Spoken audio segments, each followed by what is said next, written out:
হাতে মাত্র আর একটি মাস, এরপরই রাজ্যবাসী শারদ উৎসবে মেতে উঠবে। প্রতি বছর মতো এবারও খোয়াই উত্তর রামচন্দ্রঘাট হাই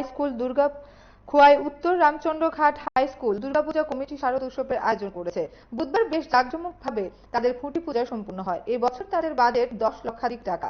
এর মধ্যে 2 লক্ষ টাকা দিয়ে অগ্নিকাণ্ডে ক্ষতিগ্রস্ত স্থানীয় এক ব্যক্তিকে সাহায্য করা হবে। এই বছরও তাদের পূজা মণ্ডপে দর্শনার্থীদের ভালো ভিড় হবে বলে আশাবাদী আয়োজকরা।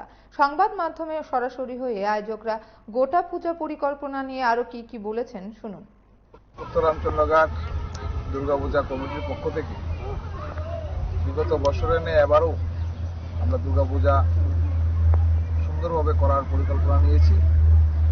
একটা মর্মান্তিক ঘটনা কিছুদিন আগে আমাদের উত্তর রামচন্দ্রঘাটে হয়েছে। তার বাড়িতে আগুন লেগে তার সর্বস্ব ধ্বংস হয়ে গেছে।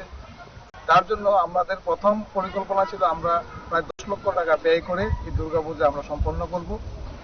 কিন্তু ওই দুর্ঘটনার ফলে আমরা আবার পরিকল্পনা নিয়েছি আমাদের এই পূজা আবার 8 লক্ষ টাকার মধ্যে সম্পন্ন করব। বাকি যে 2 লক্ষ টাকা আমাদের বাঁচবে সেটা আমরা ওই পরিবারকে সাহায্য দেব এবং ওর ঘরটা তৈরি করতে সহযোগিতা করব।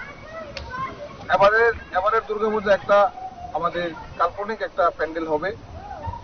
এই প্যান্ডেলে আমি গত বছরের ন্যায় এবারও যেন আমাদের এই পূজা মণ্ডপে খোয়াইবাসী সহ সারা ত্রিপুরা সকল অংশের মানুষ আসে তার আহ্বান রাখছি।